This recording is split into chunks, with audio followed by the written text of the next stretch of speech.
Come on in, y'all. If you love simple comfort food, this chicken and potato recipe is about to become your new favorite. And you know I'll show you how to put it all together. Y'all know what this is. Take off.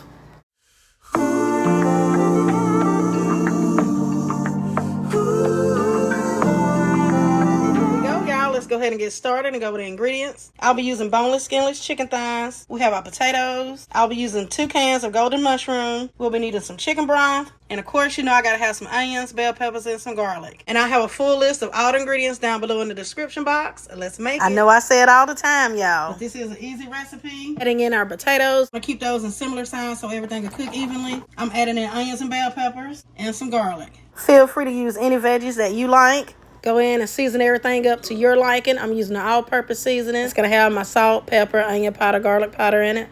Give that a mix. Now I'm using boneless, skinless chicken thighs. We're just going to go in. Just going to go in and place those on top. Just got to season up our chicken.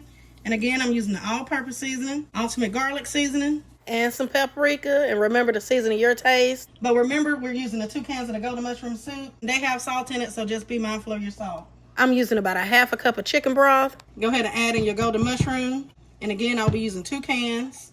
And I have the full list of all the ingredients down below in the description box. Now you just want to go in and give everything a good mix.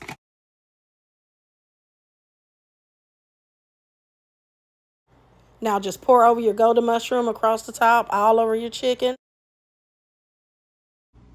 Look how good. And just go ahead and just spread it out a touch. Make sure it's covering everything. Now all that's left to do is go ahead and pop your lid on. We're going to let this cook for about 3 to 4 hours on high, 6 to 7 on low. Keep in mind, not all slow cookers cook the same. Once your meat is done and tender to your liking and your potatoes are fork tender, it's ready to go.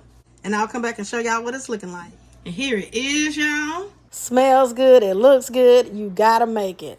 Certified kitchen hit. Potatoes nice and tender. Look at that. It's breaking apart. Your chicken is nice and tender right now. Go in and taste and adjust any seasonings. I hope y'all give this recipe a try. If you enjoyed today's recipe, don't forget to like, subscribe for the deliciousness. Your girl will comment and let me know what you'll serve yours up with. As always, thank y'all for watching. Happy Sunday, and y'all know the vibes. Be blessed.